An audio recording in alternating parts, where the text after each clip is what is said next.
اس کو نہیں اس سے کوئی غرض کہ آپ کی جماعت کے اندر کون آتا ہے کون نہیں آتا، اس نے کیا حکمت عملی بنائی ہے، یا کہ اس کو کتنی مدت ملازمت میں توسیع ملے گی یا نہیں ملے گی، اس سے اس کا کوئی سروکار نہیں ہے۔ اور دوسری طرف یہ بھی اب میں دیکھ رہا ہوں جو مشاہدے میں آئی ہے، کسی بھی سیاسی جماعت کے پاس یہ معاشی مسائل کو حل کرنے کے لیے کوئی بھی پلان نہیں ہے، بلکہ پہلے تو جیسے ہوا کرتا تھا کہ نعروں کا بھی استعمال کر لیتے تھے، اب تو اس سے بھی گریزاں ہیں، جو کہ اچھی بات ہے، اس سے پتہ چلتا ہے کہ کسی کے پاس کوئی پلان نہیں ہے۔ آپ کیا سوچ رکھتے ہیں، کیا آپ کی جماعت سوچ رہی ہے، ذرا اس بارے میں چاہوں گا آگاہ کیجیے جی۔ جزاک اللہ یاسر بھائی، سب سے پہلے تو میں آپ کو ایک عجیب جملہ بتا دوں گا کہ تقریباً 47 سے لے کر کے حج کی تاریخ تک، آج کی ڈیٹ تک، ہر ہر وقت عوام الیکشن کا انتظار کر رہا تھا ماضی میں۔ اس دفعہ مجھے ایسا لگ رہا ہے، میرے خیال میں الیکشن عوام کا انتظار کر رہے ہیں۔ بہت خوب۔ ٹھیک ہے، دوسری بات تو یہ ہے کہ اچھا ابھی اس میں ہزار باتیں ہیں، اس میں ہزار باتیں ہیں۔ دانشور لوگ سمجھتے ہیں کہ ہم یہ جو آپ نے خلاصہ شروع میں بیان کیا، اس بات سے آپ اندازہ لگا لیں۔ دوسری بات یہ ہے کہ یہاں پر میں نے آپ کو پہلے آپ کے پروگرام میں پہلے بھی ایک دو دفعہ ذکر کیا ہوا ہے کہ آپ یہ دیکھنا کہ دیگچی کے اندر بھنڈی بن رہے، بھنڈی آپ کے سامنے ڈل رہے اور بھنڈی پک رہے، لیکن جب اس کے ڈھکن کھول لے گا تو ان سے پھر چکن نکلے گا، یا بیف کا سالن نکلے گا، یا قیمہ نکلے گا۔ یہاں پر ایک عجیب سسٹم چلتا ہے، پتہ ہی نہیں چلتا ہے کہ صبح کو کیا ہونے والا ہے، شام کو کیا ہونے والا ہے۔ تو ہر چیز کا اپنا ایک رولز ہوتا ہے، ایک طریقہ کار ہوتا ہے۔ آپ جس ملک میں بھی جاؤ، جہاں پر بھی جاؤ، وہاں پر ایک رولز ہے۔ ہماری بدقسمتی یہ ہے کہ ہم جو پیچھے گئے ہیں، آپ جو ہر روز پروگرام کر رہے ہو اور ہر روز آپ نئے مسائل بیان کر رہے ہو، تو یہ مسائل کہاں سے جنم لے رہے ہیں؟ ابھی مجھے ایک بھائی نے کہا کہ بھائی ہمیں لوٹا گیا، فلانے علاقے کرائم اتنے زیادہ ہو گئے، چننے والے اتنے زیادہ ہو گئے۔ تو میں ذہن میں وہ کر رہا تھا، میں نے بولا اگر ہمارے جو ریاستی ادارے ہیں اور حکومتی ادارے اگر ایک بل پاس کر دے کہ بھائی جس علاقے میں چوری ہو جائے اور جس علاقے میں ڈکیتی ہو جائے، ان کے جو اس علاقے کے جو پولیس کے جو افسران ہیں اور ان کے جو اور اداروں کے سی ٹی ڈی وغیرہ جو بھی اداروں کے افسران ہیں اور اہلکار ہیں، ان کی تنخواہوں سے ان کی ازالہ کیا جائے۔ بالکل ٹھیک ہے۔ اچھا مطلب میرے علاقے میں اس مہینے میں اتنا نقصان ہو گیا، اتنا چوری ڈکیتی ہو گیا، تو سرکاری اہلکاروں کی تنخواہوں سے، اور آپ نے جس صاحب کا نام لیا وہ بڑا پوسٹ پر ہے، ڈپٹی کمشنر یا اے سی وغیرہ، ان کی بیوروکریٹس کے تنخواہوں سے بھی لے کر کے پھر دیکھو کہ اس علاقے میں چوری ہوتا ہے یا نہیں ہوتا ہے۔ اچھی تجویز ہے۔ یہ ایک اگر ہم لوگ جان بوجھ کر کے ہمارے جو گورنمنٹ کے حکومتی جو مشینری ہے وہ بھی ناکارہ ہے اور ہم بھی بے بس ہے اور ہمیں بالکل اس دفاع کرنے کی بھی اجازت نہیں دے رہے، تو اس کا تو کوئی حل ہی نہیں ہے۔ یہ تو ہمارا ایک لوکل مسئلہ ہے۔ جب لوکل مسئلہ آپ کی اتنا ڈیمیج ہے تو نیشنل سطح پر تو میں تو کہتا ہوں کہ بھائی ابھی امید تو اللہ، اور نا امیدی تو کفر ہے، اللہ سے امید ہے۔ بقایا کراچی کی، خاص کر کراچی کی، سندھ کی، امکم پاکستان کے علاوہ جیسے پہلے بھی اس شہر کو ہم لوگوں نے سجایا تھا، بنایا تھا، اس پہ کام کیا، یہ ریکارڈ پہ، ورلڈ ریکارڈ پہ ہے۔ اس کو ہم لوگ یہ سیٹ کر سکتے ہیں۔ بقایا آپ نے دیکھا کہ 15 سالوں سے یہاں پر ایک جماعت نے حکمرانی کی، 15 سالوں سے، اور انہوں نے تقریباً 30 سالوں سے یہاں پر قوموں کو لڑایا آپس میں، یہاں پر بہت خون بہا، جہاں جو بھی بولنے والے زبان تھے ان کو آپس میں لڑایا، ان میں نفرتیں بانٹ دیا گیا۔ لیکن اب الحمدللہ ہم لوگوں نے ایک نئے ویژن بنایا ہوا ہے کہ ہم لوگ ایک پلیٹ فارم پر رہیں گے انشاءاللہ تعالی۔ اب وہ جو پہلے جو سیاست تھا، یا 2000 کی یا 2010 کی جو سیاست تھا، وہ اب نہیں ہے انشاءاللہ۔ ابھی لوگوں میں شعور آ گیا، اور دیکھنے کے لیے، جانے کے لیے بھی ہمارے جو ماضی کی جو لیڈرشپ ہے، اکثریت ان لوگوں سے میرے خیال میں کوتاہیاں ہوا ہے، جیسے 9 مئی کا ہو رہے سے کوتاہیاں ہو گئے، عظیم کوتاہیاں ہوا ہے۔ حاجی صاحب یہ فرمائیے کہ وہ جو کھوئی ہوئی گدیاں تھیں وہ کیسے ملیں گی اب؟ کیونکہ یہ بڑا مشکل کام نظر آ رہا ہے۔ ابھی سیاست تبدیل ہو گئی، ابھی ہم نے دیکھا 2018 کے اندر جو کچھ ہوا، وہ کہ سب کو اس بارے میں علم ہے لیکن سمجھنے کی بات یہ ہے کہ وہ مینڈیٹ اب آپ کے پاس نہیں ہے، اور پھر ان گدیوں کے اوپر جب ضمنی انتخابات ہوئے تو وہ بھی جاتی گئی ایک ایک کر کے. اس دفعہ کیا صورتحال نظر آ رہی ہے؟ کچھ امید ہے؟ جلسوں کے حوالے سے ملی جلی رائے ہے. اگر آپ ہم سے پوچھیں گے تو کہیں پہ ہمیں لوگوں کی دلچسپی نظر آئی اور کہیں بالکل نظر نہیں آ رہی. یہ ایک بڑی تعجب کی بات ہے. کیسے اس کا دفاع کریں گے؟ کیسے آپ سمجھتے ہیں کہ لوگوں کو واپس لائیں گے؟ کیونکہ جلسے جلوسوں کے اندر جو ایک تاریخ بتاتی ہے کہ جو رونق ہوا کرتی تھی، جو لوگوں کی ایک پذیرائی تھی جماعت میں، آپ کی جماعت کی، وہ ویسی نہیں ہے. کیا حکمت عملی ہے؟ ذرا فرمائیں. دیکھو میں آپ کو ایک مثال دے دوں. آپ نے بڑا زبردست بات کی. ایک تو میں نے آپ کو پہلے بھی بولا کہ نا امیدی تو ٹھیک نہیں ہے، اسلام میں ٹھیک ہے. دوسری بات ہے کہ لوگوں میں اب شعور آ گیا ہوا ہے. 2018 میں بھی جی جی. ہم 2018 میں بھی آر ٹی اے سسٹم کو بٹھا دیا گیا. ٹھیک ہے، ایک جماعت کو، مخصوص جماعت کو لایا گیا، یہاں پر بٹھایا، یہاں پر اس جماعت کو اس لوگوں نے مینڈیٹ دیا، جان بوجھ کر کے لاڈلا بنا دیا. اور ہم لوگوں نے اسی دن بھی اسی کرسی پر بیٹھ کر کے یہ بات بولا ہوا ہے کہ جتنا خرچہ اس کے لانے پر کیا گیا ہوا ہے، اس سے دگنا خرچہ اس کے لے جانے پر کرے گے. جی. تو وہی ہوا. لیکن اب مشکل ہے، ابھی لوگوں میں شعور آ گیا ہوا ہے. انشاءاللہ تعالیٰ وہ چیز آپ کو مایوسی نہیں ہونے دیں گے. وہی لوگ ہیں، وہی چہرے ہیں. لیکن یہ ہے کہ اس لوگوں نے قسم کی گاڑیوں کی سواری کر لی. تو ابھی آپ جس شہر میں بھی جاتے ہو، آپ کوشش کرتے ہو کہ ہمیں اچھا سا سواری ملے، اچھا سا گاڑی ملے، جو اس میں اچھا فیسلٹیز ہوئے، تو آپ اسی میں جاؤ گے جو آپ کو سکون ملے. لیکن یہ جو پہلے چلتا تھا خوشحال خان خٹک ایکسپریس، اس میں جو لوگوں نے سفر کیا تو 4-5 دن میں پنڈی پہنچتا تھا. ابھی تو گرین لائن آیا ہوا ہے، تیزگام آیا ہوا ہے. ابھی تو بیٹھ کر کے آپ کو فوراً پہنچا دیتا ہے. بالکل ٹھیک ہے جی. اب یہ گلوردہ خان صاحب کا فرمانا یہ ہے کہ اب شاید وہ وقت آ چکا ہے، یہ لوگوں میں پذیرائی ملنا جو ہے وہ ان کے خیال میں شروع ہو چکا ہے وہ سلسلہ. اور یہ بھی دعویٰ کر رہے ہیں کہ آنے والے وقت میں وہ جو کھوئی ہوئی ساکھ تھی اس کو بحال بھی کر لیں گے، اور شاید وہ جو نشستیں جو ہاتھ سے جا چکی تھی وہ بھی واپس حاصل کریں گے. لیکن اب مسئلہ یہ ہے کہ جو ان کی ایک حلیف جماعت یا حریف جماعت، دونوں ہی ایک وقت میں حلیف بھی اور حریف بھی رہی، پاکستان پیپلز پارٹی، اس نے اپنے مینڈیٹ میں اضافہ کیا اور اس کی نشستوں میں اضافہ ہوا، اور صوبائی اسمبلی کی نشستوں کے ساتھ ساتھ ہم نے دیکھا شہری حکومت میں بھی انہوں نے بالآخر جگہ بنانے میں کامیاب ہو گئے. تو بہرحال اب یہ مقابلہ بڑا سخت ہے، اور پیپلز پارٹی کے اوپر اب کارکردگی کے حوالے سے سوالات اٹھ رہے ہیں اور اٹھتے رہیں گے. کس حد تک مطمئن نظر آ رہے ہیں اس کے اوپر گفتگو کر لیتے ہیں. ہمارے ساتھ اس نشست میں ایک اور معزز مہمان یہاں پر اب موجود ہیں. مسرت نیازی صاحبہ پاکستان پیپلز پارٹی کی سینئر مرکزی رہنما ہیں، اسٹوڈیوز میں تشریف لا چکی ہیں. ان کو میں خوش آمدید ہوں. بہت شکریہ آپ کا. مسرت آپ اب کچھ دیر پہلے حاجی صاحب فرما رہے تھے کہ ان کی جماعت جو ہے اس نے کوششیں شروع کر دی ہیں، اور ان کا جو اتحاد ہوا ہے اس کے بعد صورتحال مختلف ہے. اور ساتھ میں یہ بھی کہہ ڈالا کہ جو پاکستان پیپلز پارٹی ہے مختلف طریقوں سے لوگوں کو تقسیم در تقسیم کرتی رہی، اور لسانی جو فسادات ہیں اس کی بنیاد بھی کہیں نہ کہیں پیپلز پارٹی نے رکھی. ایسا ان کا کہنا تھا. میں چاہوں گا ذرا اس کے دفاع میں کچھ کہیے، اور ساتھ یہ بتائیے کہ آنے والے عام انتخابات کے اندر کیا سمجھتے ہیں کہ یہ کارکردگی جو 15 سال کے اندر رہی ہے، جس کا اب تک جواب نہیں مل سکا، اس کے بعد بھی کامیابی حاصل کر لیں گے؟ وہ جو پوزیشن ہے اس کو دوبارہ حاصل کر لیا جائے گا؟ کیا سوچ رکھتے ہیں؟ فرمائیے گا. دیکھیے تو مجھے میرے بھائی کے بارے میں پتہ نہیں تھا کس جماعت سے ان کا تعلق ہے. ذرا مجھے بتا دیجیے تو پھر میں ان کو بتا دوں کہ پاکستان پیپلز پارٹی جو ہے نا کراچی کی بڑی سیاسی جماعت ہوا کرتی، متحدہ قومی موومنٹ پاکستان ہوا کرتی تھی. اچھا، کوشش میں ہیں دوبارہ سے ہو جائے. اوکے. تو میرے خیال میں میرے بھائی کا تعلق پہلے پی ایس پی سے تھا. ٹھیک ہے.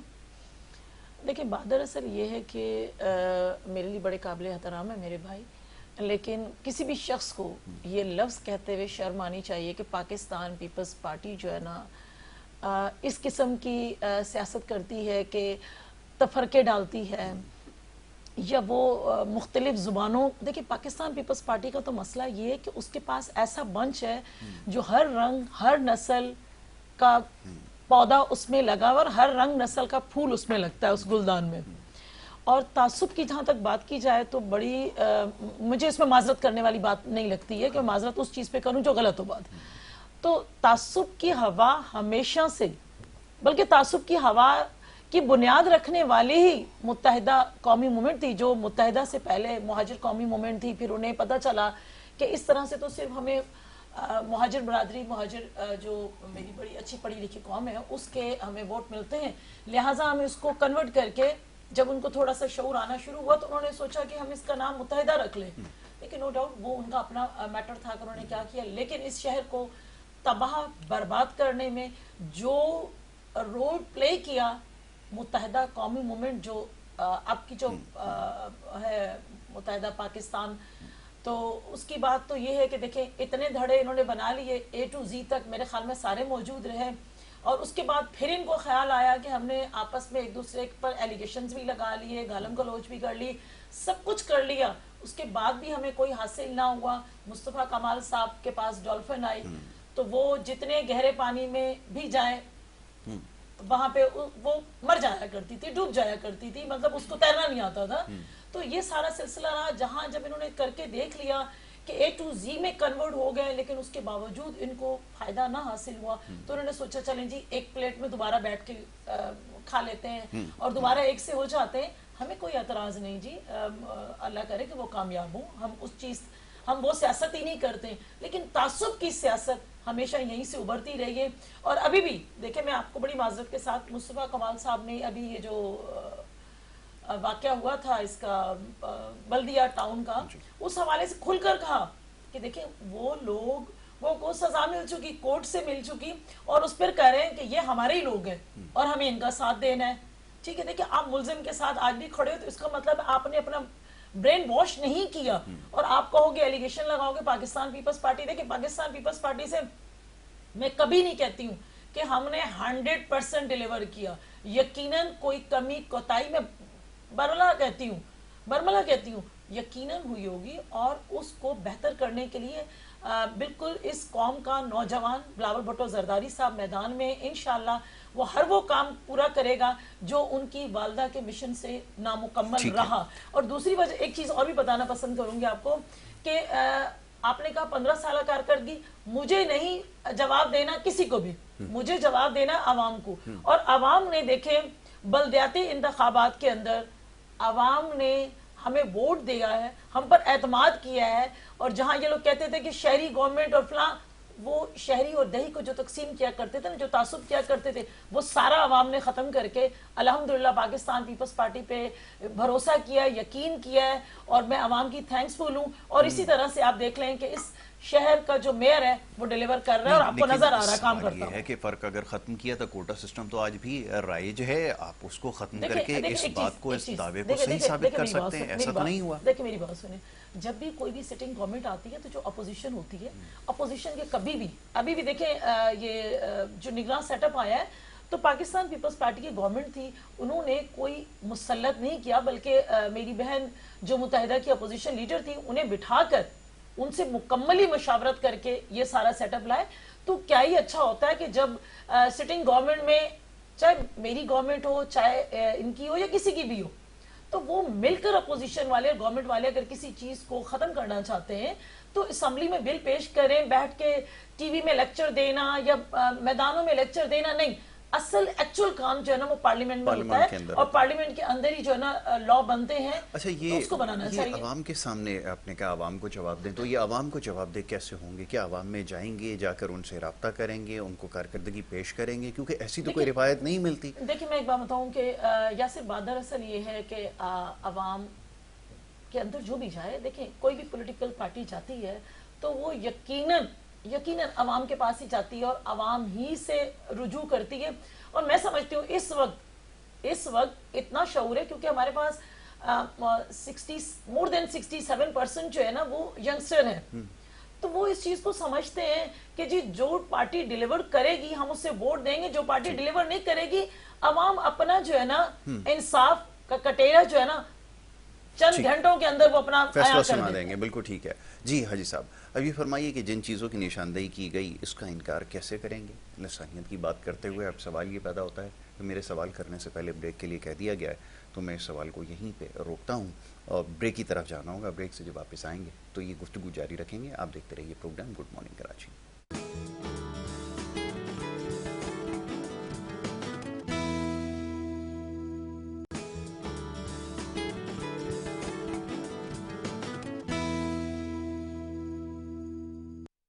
پروگرام میں ایک دفعہ پھر آپ کو خوش آمدید کہیں گے اور بریک پہ جانے سے قبل گفتگو ہو رہی تھی ملکی سیاسی صورتحال کے حوالے سے. سیاسی جماعتوں کے ترجمان یہاں پر موجود ہیں جن سے گفتگو جاری تھی. نصرت نیازی صاحبہ اپنی پارٹی کی دفاع میں انہوں نے چند چیزوں کی نشاندہی کی ہے. حاجی گلوردہ خان صاحب تشریف فرمائے ایم کیو ایم کی نمائندگی کر رہے ہیں. حاجی صاحب بریک پہ جانے سے قبل گفتگو آپ نے بڑے تحمل کے ساتھ سنی اور جن چیزوں کی نشاندہی کی ہے اس کے اوپر تو میرے خیال میں بات ہو چکی ہے، لیکن ساتھ یہ کہا کہ عوام کو جو جماعت جواب دہ ہوگی اور وہ پھر کامیابی حاصل کر لے گی، اور باقی ایمانداری کی جو تفریق کی آپ نے بات کی اس کی ذمہ داری آپ کے اوپر عائد ہوتی ہے. پیپلز پارٹی نے یہ کام نہیں کیا، ایسا ان کا کہنا ہے. جی دفاع میں کیا کہنا چاہیں گے، فرمائیے. یاسر بھائی ہمارے بہن نے تو بالکل صحیح باتیں کہی اور مجھے کس حد تک صحیح بات کی ہے؟ 100%. خوف بھی لگی کہ خان صاحب کی سکی کزن ہے. اچھا نہیں، I'm so sorry، میں نے نہیں کہا نا میں کزن ہو سکتی ہوں آپ کے ذہن میں اگر ہے، کیونکہ آپ جو ہے نا کہیں اور سے مصطفیٰ کمال کے پاس پھر جا کے دوبارہ وہ تشدد کا ذہن رکھتے ہیں تو میں نہیں کہہ سکتی. میں اس پروگرام کے توسط سے کہتی ہوں، میں لعنت بھیجتی ہوں ایسی قیادت پر کہ جو 9 مئی کا جو ہے نا واقعہ ذہن میں سمائے بیٹھی ہو. اس کی مذمت، اس کے سخت الفاظ میں مذمت ہم لوگ بھی کرنا چاہیے. آپ لوگ تو شاید نہ کریں تو کیونکہ آپ کے اور ان کا ذہن ملتا جلتا ہے. بات اس طرح ہے کہ ہمارے بہن نے بات کی کہ جی ہم لسانیت کی اس لوگوں نے فضا قائم کر دی اور ماجر کو بنا، پھر بعد میں متحدہ بنا. ان کی باتیں سب ٹھیک ہے، اگر ان کی بات 5 منٹ کے لیے مانا جائے تو لسانیت تو سن 1970 میں جب مشرقی پاکستان کو الگ کیا گیا، جب شہید ذوالفقار علی بھٹو نے 60 سیٹیں لیا تھا 59 اور شیخ مجیب الرحمان نے 150 کے لگ بھگ لیا تھا سیٹیں، تو پھر کس نے جب ڈھاکہ میں قومی اسمبلی کا اجلاس بلایا گیا کس نے منع کیا لوگوں کو؟ بولا اگر جو بھی کیا تو اس کی میں ٹانگیں توڑ دوں گا. اسی ٹائم کے یہ لوگ جس جرنیل کے اوپر الزام لگا رہے کہ اس جرنیل نے پاکستان کو 2 لخت جگر کر دیا، 2 ٹکڑے کر دیا، سوال پیدا نہیں ہوتا ہے. آپ تھیوری پڑھ لیں تو اس میں سے جرنل اسی دور کا جرنل نے کہا کہ جی آپ اس طرح نہ کریں. اچھا ہند سے پہلے بھی 65 میں وزیر خارجہ بھی رہ چکے ہوئے ہیں میرے خیال میں ذوالفقار علی بھٹو. یقیناً تو وہ ایک مشنگری کا حصہ تھا. اور یہ ذرا ان کا آرگیومنٹ سن رہا ہوں میں بڑے غور سے. ہاں نہیں، میں نے بھٹو صاحب کی بات کی، پارٹی کی بات نہیں کیا.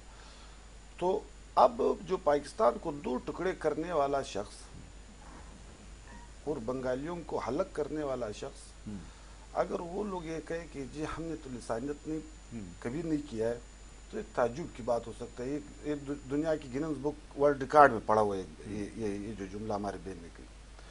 دوسری کارکردگی کی بات یہ ہے، ایک چروے نے بکری کو لاٹھی مارا تھا تو اس کا پیر ٹوٹا تھا. پھر اس چروے نے بکری کو بولا کہ گھر جا کر کے مالک کو نہیں بولنا، کسی اور کا تھا بکری. اس نے بولا جب میں نہیں بولوں گا تو میرا ٹوٹا ہوا پیر بول دے گا کہ یہ ٹوٹا ہوا ہے.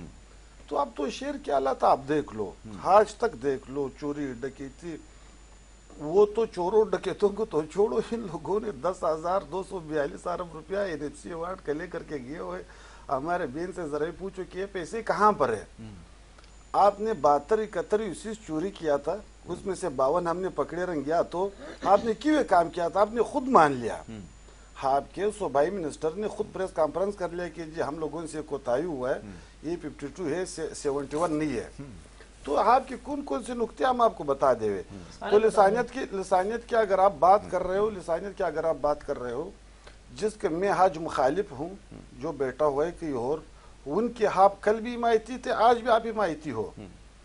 جس نے اس شیر کو خون میں نہلایا ان کا پارٹنر کون تھا؟ ان کا پارٹنر تو وہی شخص تھا جو اللہ تعالیٰ بھی اس کو جنت الفردوس میں جگہ دے ہوئے، وہ فوت ہو گیا ہوا ہے. تو اس الطاف حسین صاحب کے تو گھر کے سیڑھیاں گھس گئے ان کے آنے جانے سے. جو اس ٹائم کے جو پریزیڈنٹ صاحب تو اس کو بھیجتا تھا کہ جی یہ خبر دو وہ خبر دو. یہ لوگ تو ملے ہوئے لوگ تھے. اس لوگوں نے تو شہر کا بلکہ اس ملک کا اس صوبے کا برا حال کر دیا. لیکن اب ملے ہوئے کس سے تھے؟ میں سمجھ نہیں پایا. ملے ہوئے تو آپ سے تھے. کن سے؟ آپ کے ساتھ ان کا اتحاد تھا، آپ کی حلیف جماعت نہیں. تھی میں نے جس دور کی آپ نے نشاندہی کی. میں نے ان کو آپ مائنس اس کر وقت دیا. سیاست کی میں نے ان کو دیکھو مائنس کر دیا ہے. ہاں میں اب بھی دیکھو نا. چاہے دیکھو میں آپ کو ایک بات بتاؤں. ابراہیم خلیل اللہ کا والد کافر تھا، غیر مسلم تھا، لیکن کافر تھا. وہ ابو جہل کافر تھا، نبی اکرم صلی اللہ علیہ وسلم کا چچا تھا، لیکن وہ تو کافر تھا. ابھی اگر کوئی مسلمان بنے، خالد بن ولید تو پھر بعد میں مسلمان ہوا، حضرت عمر تو مسلمان، ان کو تانا مت دو. لیکن آپ کا جو سسٹم ہے، گزارش یہ ہے کہ دیکھیں ہمارے یہاں لوگوں کی شاید سوچ اتنی وسیع نہیں ہے. اب اس قسم کی جب مثالیں دی جاتی ہیں، میں ہمیشہ کہتا ہوں اس سے تھوڑا سا اجتناب کرنا چاہیے، کیونکہ یہ شاید لوگوں کو سمجھ میں نہ آئے. تو اس سے تھوڑا اجتناب کرتے ہیں. باقی یہ بات غلط آدمی کا ہم لوگوں نے نشاندہی کر دی اپنے گھر میں بھی. چاہے ہمارے بڑا ہو، چاہے ہمارے چھوٹا ہو. میں نے ان کی نشاندہی کر دی. میں نے ان کو اصلاح کی تلقین کی ہے. میں نے ان کے ہم ان کے پاؤں پڑے، ان کے سامنے ہاتھ جوڑے کہ بھائی آپ غلط کر رہے ہو، نہ کرو اس طرح. اچھا، یہ تاریخ کو صحیح بیان کرنا ضروری ہے. یہ سیاسی جماعتیں میں اکثر دیکھتا ہوں مختلف ٹاک شوز کے اندر اپنے مفاد میں اس کو استعمال کرتے ہیں کہ میں چاہے پیپلز پارٹی کا یا کسی بھی جماعت کا حمایتی تو نہیں ہو سکتا، لیکن تاریخ یہ بتاتی ہے کہ اگر آپ اس کا صحیح مطالعہ کریں تو یہ جو دو لخت ہونے کی جو آپ نے بات کی ہے، اس کی بنیاد 48 میں رکھ دی گئی تھی. اور وہ کس طرح، وہ اگر میں یہاں پہ بیان کر دوں تو شاید ایک ہو جائے، ہنگامہ برپا ہو جائے. لیکن یہ ساری کی ساری ذمہ داری پیپلز پارٹی پر عائد نہیں ہوتی. یہ بات درست ہے کہ ان کا کوئی نہ کوئی حصہ رہا، کیونکہ جیسے آپ نے بتایا کہ اقلیت میں تھے، اکثریت میں نہیں تھے. تاہم یہ نہیں کہا جا سکتا کہ انہوں نے اس کو دو لخت کیا. اس کے پیچھے بہت بڑی ایک فہرست ہے. سارے مٹکے ان کے اوپر نہیں توڑو، لیکن یہ کہ ان کا شاشت ہوتا نا. ہاں، یہ آپ ضرور کہہ سکتے ہیں کہ بالکل ان کا شاشت ہوتا ہے. اس لوگوں نے تو یہ آج بھی دیکھو، ہم یہ کہتے ہیں کہ بھائی اپنا رب کو راضی کر دو، اپنے لیڈر کو راضی نہیں کر دو. آج بھی بخدا میں باوضو بیٹھا ہوں، قبلے کی طرف میرا رخ ہے، میں آج بھی اپنا رب کو راضی کر رہا ہوں. سوال پیدا نہیں ہوتا ہے اگر ہمارے لیڈر ہمارے نظریے کے خلاف چلے تو ان ساری چیزوں کا اقرار کریں گے جس کی نشاندہی انہوں نے کی ہے، جو ماضی میں جو کچھ ہوتا رہا، جس کے نام پر دیکھو میں نے تو بنائی گئی، جس کا برملہ اظہار کریں کہ یہ بات درست ہے کہ ہم نے لسانیت کی بنیاد رکھی کراچی شہر کے اندر، اور خاک و خون کا کھیل کھیلا گیا، خون کی ہولی کھیلی گئی، یہ سب کچھ ہوتا رہا. ہمارے لڑکے کا 10% غلطی تھا، ان لوگوں کا لڑکے کا 90% غلطی. یہ کیسے؟ اس کا فیصلہ اس کا فیصلہ ریکارڈ پر دیکھیں پڑا گے ہوا ہے. تو آپ کی تو ظاہر ہے کہ غلطی کم ہوگی، جو حکومت کر رہے ہیں بات صحیح ہے، لیکن اس کا فیصلہ کہاں ہونا چاہیے کہ کون صحیح تھا کون غلط تھا؟ ابھی سے آپ اندازہ لگا لو. ابھی سے جو حالات خراب ہے، جو سسٹم خراب ہے. ابھی ہمارے بہن نے بولا کہ جی ہمارا ایڈمنسٹریٹر بلدیاتی انتخابات میں آ گئے، میئر جو آ گئے بلدیاتی انتخابات میں آ گئے، مرتضی وہاب صاحب. کیا کارکردگی کیا ہوا ان لوگوں نے؟ نہیں، یہ تو سوال تو دیکھیں آپ تب کر سکتے تھے نا کہ آپ جب انتخابات میں جاتے حصہ لیتے اپوزیشن بن جاتے تھے. جو میں نے بائیکاٹ کر لی وہ تو اس سسٹم پہ آیا، ورنہ وہ تو آ ہی نہیں سکتا تھا. اس پلان میں وہ آ ہی نہیں سکتا تھا. یہ تو ہماری طرف سے آپ کو ایک گفٹ ملا ہے. گفٹ دیا ہے. ہاں، گفٹ دیا ہے، بالکل گفٹ. اور اس کو جو شہر کراچی کے لوگ بھگتیں گے آپ کا یہ جو تحفہ دے دینے سے، اس کی ذمہ داری کس پہ پھر عائد کریں؟ اگر یہ کوئی غلط کام کریں گے یا جو نہیں کر رہے ہیں کیسے کوشچن کریں گے؟ آپ نے تو گفٹ دے دیا. آپ گفٹ کو خیرات سمجھو. ہم نے اس کو اس وجہ سے دیا ہوا ہے کہ بھائی آپ جو سسٹم جو چلا رہے ہو ہم کو اعتماد میں نہیں لے گئے ہو. اس میں سے جماعت اسلامی والوں نے ہمارے ساتھ چھوڑا، انہوں نے ہمارے ساتھ دیا تھا، لیکن اس میں سے انہوں نے ساتھ چھوڑا تو اسی طرح ہوا. جماعت اسلامی کو بھی اس لوگوں نے یہ دکھا دیا بس. نہیں، میں یہ سمجھ نہیں پایا جس کی ابھی آپ نے بات کی کہ ہم نے اگر ان کو گفٹ دیا تھا تو گفٹ ایسا دیا کہ اب یہ جو نقصانات ہو رہے ہیں، اگر اس کی جو ڈیولپمنٹ تھی، جو اور کام تھے اب رک گئے، تو اس کی ذمہ داری میں ان پہ تو نہیں آپ پہ عائد کروں گا کیونکہ آپ نے ان کو گفٹ دے دیا. ہماری بات سنو، گفٹ کا مطلب خیرات ہے. گفٹ کا مطلب خیرات ہے کہ خیرات میں دیا ہے. بھائی ہم تو الیکشن میں کھڑے نہیں ہوئے نا. حاجی صاحب، بات تو یہی ہے نا. اب یہ کام نہیں کر رہا ہے، اب میں ان سے سوال تو کروں گا نا، ان کو بھی گرل کروں گا نا. انہوں نے کیا کیا کہ اگر ان کو گفٹ ملا ہے جیسے یہ کہہ رہے ہیں، پہلے تو اس کا میں چاہوں گا اس کے دفاع میں کچھ کہہ دیجئے کہ یہ جو گفٹ مل گیا ہے تو یہ ڈیلیور نہیں کر پا رہا ہے، اس کی سزا شہر کراچی کے لوگوں کو کیوں مل رہی ہے؟ ذرا فرمائیے. دیکھیں، سب سے پہلے تو میں اپنے بھائی کی بات کی تصدیق کر دوں کہ ابھی یہ بہت اچھی اسلامی باتیں کر رہے تھے اور فرما رہے تھے باوضو ہو، یقیناً باوضو ہوں گے، مجھے اس پہ کوئی آبجیکشن نہیں ہے. اور دوسری وجہ یہ کہ ایک چیز تو یہ ہے کہ نبی پاک صلی اللہ علیہ وسلم کا فرمان ہے کہ آپ تحفے تحائف دو، یعنی کہ گفٹ دو تو آپ کی محبت بڑھتی ہے. ان کی طرف سے کون سا تحفہ ہے، اس میں تعصب ابھی یہی نظر آ رہا ہے کہ گفٹ کو یہ خیرات کا نام دے رہے ہیں، اور خیرات صدقہ زکوٰۃ اپنے غریب بہن بھائیوں کو اس لیے دیا جاتا ہے تاکہ وہ مستحکم ہو سکے. ٹھیک ہے، ایک چیز. دوسری بات یہ ہے کہ دیکھیں جس کو یہ گفٹ اور خیرات کا نام دے رہے ہیں، وہ گفٹ اور خیرات یہ تھا کہ انہیں پتہ تھا کہ جب یہ عوام کے پاس جائیں گے، اے ٹو زی جائیں گی اپنا اپنا منہ لے کر، تو یقینی طور پر میں وہ لفظ استعمال نہیں کرنا چاہتی ہوں، بہرحال گندے ٹماٹر اور انڈوں کا استعمال عوام ضرور کرتی ہے. جس کو خوف ہوتا ہے نا میرے بھائی، وہ یہ کرتا ہے.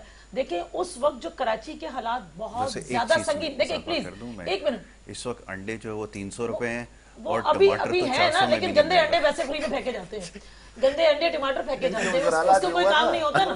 اچھا دیکھیں اس کو کوئی کام نہیں ہوتا، اس لیے بھائی گندے استعمال کرتے ہیں عوام، تو اگر صحیح ٹوکرے میں ہو تو وہ چھین کے لے جائیں. اچھا دوسری وجہ یہ ہے کہ دیکھیں بادر سے وہ وقت بھی پاکستان پیپلز پارٹی نے اور اس شہر نے، اسپیشل شہر نے دیکھا کہ جہاں اگر کوئی کینڈیڈیٹ کھڑا کر دیا جاتا تھا تو اس کا اعلان کیا ہوتا تھا یا اس کے لیے کہا کیا جاتا تھا کہ یا تو اپنا بوریا بستر گول کر کے وڈرا ہو جاؤ یا پھر بوری میں ڈلنے کے لیے تیار ہو جاؤ. ٹھیک ہے، اس وقت بھی ہم نے 9-0 کے اندر بھی اپنا کینڈیڈیٹ کھڑا کیا، چاہے اس کو جتنے بھی ووٹ پڑے ہوں، کیونکہ ہم موقع نہیں دیتے تھے اپنے اپوزیشن.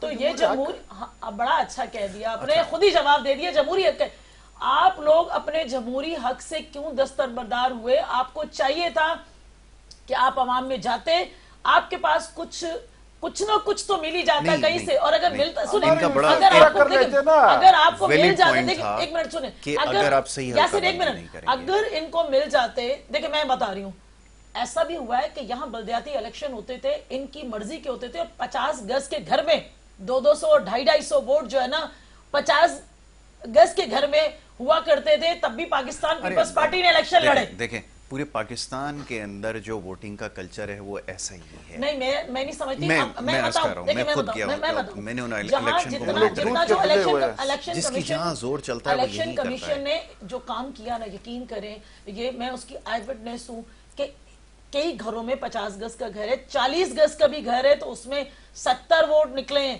اور کیا ہے یہ بات درست ہے، درست ہے، میں غلط گاؤں دیہات کے اندر بھی جو ہوا دیہی علاقوں کے اندر، دیکھیں جہاں پہ بھی اگر یہ ہوتا ہے، جہاں پہ بھی ہوئے وہ غلط ہے. اور اس کلچر کو کس نے انٹروڈیوس کروایا؟ نہیں اس میں انٹروڈیوس کرانے کی ذمہ داری نہیں ہے. کو کس نے انٹروڈیوس کروایا؟ آپ یہ کہہ سکتے ہیں کہ ٹھپا فرض کریں میری فیملی ممبر کوئی فوت ہو چکا ہے، میں جا رہی ہوں اپنا الیکشن ووٹ کرنے کے لیے، ہر طریقے سے اپنے الیکشن ووٹ کاسٹ کرنے جا رہی ہوں، پتہ چلا کہ کسی نے فلاں کا ووٹ RTS کاسٹ کو ہو گیا. بٹھایا. میرا اپنا ووٹ، دیکھیں میں چیخی ہوں، میرا اپنا ووٹ جب میں دینے گئی ہوں، نہیں جیسا ابھی بھی یہی ہوا، ووٹ کاسٹ بن کر کیسے ہو گیا؟ چیخیں چلائیں گے تو پتہ چلا کہ ہو چکا تو میں کیا کروں؟ تب بھی یہی ہو رہا تھا. صورتحال میں کبھی بھی وہ نہیں آئی تبدیلی نہیں، لیکن اب سوال یہ ہوگا نا، نہیں ہونی چاہیے، جو کچھ ہوا ہے، جو اس کے اوپر تو کوئی سیاسی جماعت بات ہی نہیں کرتی. متحدہ نے اس شہر میں کیا ہے نا، یہ ٹھیک ہے. میں ابھی ان سے سوال کرتا ہوں نا، میں تو آپ کی بات سے انکاری نہیں ہوں، لیکن اب سوال یہ پیدا ہوتا ہے جیسے انہوں نے ایک سوال کیا، لوگ بھی یہ سوال کر رہے ہیں کہ 10,000 ارب سے زیادہ کا اگر بجٹ تھا تو وہ نظر کیوں نہیں آیا، اور پھر وہ کہاں گئے وہ ترقیاتی کام اور اسکیمیں کہاں گئیں؟ یہ وہ کون سی ایسی چیز ہے جس کو آپ دکھا کر یہ کہہ سکتے ہیں کہ یہ لیجئے ہمیں 30 سیکنڈز دے دیں اسی بات، 1 منٹ لے لیجئے. چلیں تھینک یو سو مچ. دیکھیں میری بات سنیں، آپ کے پاس NICVD جیسا، آپ اگر ایکسیپٹ نہ کریں، میرا بھائی نہ کریں تو پھر زیادتی ہوگی. NICVD جیسے ہاسپٹلز میں سمجھتی ہوں اب گلی کے کونے کونے پہ تو نہیں ہو سکتے، لیکن ہر ضلع میں موجود ہیں، اور پورے پاکستان سے لوگ علاج کے لیے آ رہے ہیں اور فری آف کاسٹ علاج ہو رہا ہے. اور جہاں تک دیکھیں اگر جنا کی ہم بات کریں، اب جنا کی ہم بات کرتے ہیں تو جنا کے اندر بھی پورے پاکستان سے آ رہے ہیں. ایک سابقہ گورنمنٹ ہوا کرتی تھی، اور وہ تھی تو تھی ہوگی، انشاءاللہ واپس نہیں آئے گی. وہ ہوتی تھی تو اس نے بھی 2 سے 3 دفعہ خود لے لیا کہ شاید ہمیں اس میں کوئی پروفٹ نظر آ رہا ہے. اسی کو کمپیریزن کر لیں جنا سے، اور اسی کو کمپیریزن کر لیں عباسی شہید سے، آپ کو پتہ چل جائے گا جو 35-40 سال بلدیات پر کس نے راج گیری کی وہ سب کو پتہ ہے.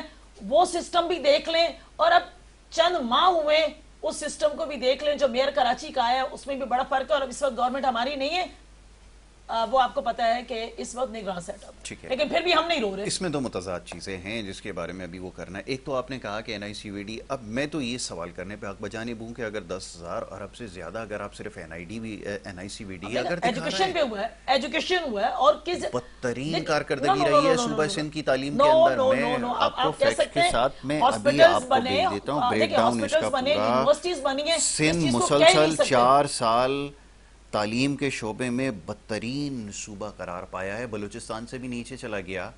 آپ اس کو کیسے جھٹلائیں گے؟ میں رپورٹ ابھی آپ کو فارورڈ ہی کر رہا ہوں. اس کے اندر جتنے گھوسٹ اسکول تھے پاکستان پیپلز پارٹی کے منسٹر نے اس کو ختم کیا. جتنے جو ٹیچرز نہیں آتے تھے انہیں پابند کیا. بالکل ختم. میں بھی فارورڈ آپ کو کر دیتا ہوں. جی بائیو میٹرک سسٹم ایجوکیشن میں لے کر آئے. یہ ساری چیزیں میں سمجھتی ہوں کہ بہتری کی طرف ہے. یہ آپ کے حلیف بھی تھے، حریف بھی تھے. میں حلیف کہوں یا حریف کہوں؟ یہ تو ہر ایک کے ساتھ ہوتے ہیں، ان کی کیا بات ہے؟ اب ذرا بتائیے گا، انہوں نے جس چیز کی نشاندہی کی، جہاں گڑ مل جائے وہاں چلے جاتے ہیں. یہ ہمارے بہن کا بالکل جو بات کہہ رہی ہے یہ بھی درست ہے. یہ صحیح اختلاف کہاں رہ جاتا ہے. لیکن ایک بات ہے کہ یہ اس اللہ کے بندوں سے پوچھو 10,242 ارب روپیہ چوری کیا ہے اور آپ نے NICD بنایا. عدالت میں جائیے اگر چوری ہوا ہے تو نمبر ایک سوال کر چکا ہوں. عدالت کی جانے میں کیا ضرورت ہے؟ آپ نے NFC کو پھر سے نہیں کیا ہے. ہمارے بہن میں نے آپ کی بات غور سے سنا. نمبر ایک. دوسری بات یہ کہ آپ نے 10,242 ارب روپیہ کو پیپ سے نہیں کیا ابھی تک. نمبر ایک. نہیں جنرل بات کر رہا ہوں. آپ کو رنگیا تو پکڑا گیا. آپ نے 31 میری گزارش یہ بار بار یہ اصطلاح دہرائی جا رہی ہے. فاروق بھائی بھی دہرا رہے تھے کہ رنگے ہاتھوں میں کیا انہوں نے کیا اس پہ قبضہ کیا ہوا تھا. کیا کیا ہوا تھا؟ تو الیکشن کمیشن سے وہ کرنا تھا. متعلقہ ادارے موجود. آپ یقین کر لو جب آنکھ کھولا اس لوگوں نے اور سچ کی بات جو آنکھ کھولا ہے اس دنیا میں، جو آنکھ کھولا ہے. ابھی تو ہمارے بہن ہے، اس کی جگہ پر اگر کوئی مرد بیٹھا ہوتا تو پھر میں دھڑک نہیں سیاست کے اندر نہیں. ہم لوگ قبائلی لوگ ہیں. سنو اب ہم تو دیکھتا بھی آپ ہمارے بہن ہو گیا میرے پاس. بات اس طرح کر لیں برابر ہے. میں نے 300 ارب روپیہ میں اس شہر کو دنیا کا سب سے تیز ترقی کرنے والا دوسرا نمبر شہر بنا. آپ نے 10,242 ارب روپیہ میں آپ نے شہر کو کنڈر بنایا. آپ کے پاس کتے کاٹنے کی انجیکشن نہیں ہے لڑکانے میں. ہم نے لوگوں کو جلایا نہیں، ہم نے بسوں کو نہیں جلایا، ہم نے روڈ نہیں جلایا، ہم نے لوگوں کی بند بوریاں لاشیں نہیں اٹھائی. آپ کر رہے تھے الزام ہم پر لگا رہے تھے. حاجی صاحب آپ کا بہت شکریہ. دونوں معزز مہمانوں کا بریک کی طرف جانا ہے. دوسرا سیگمنٹ کا آغاز ہوگا. آپ دیکھتے رہیے پروگرام گڈ مارننگ کراچی.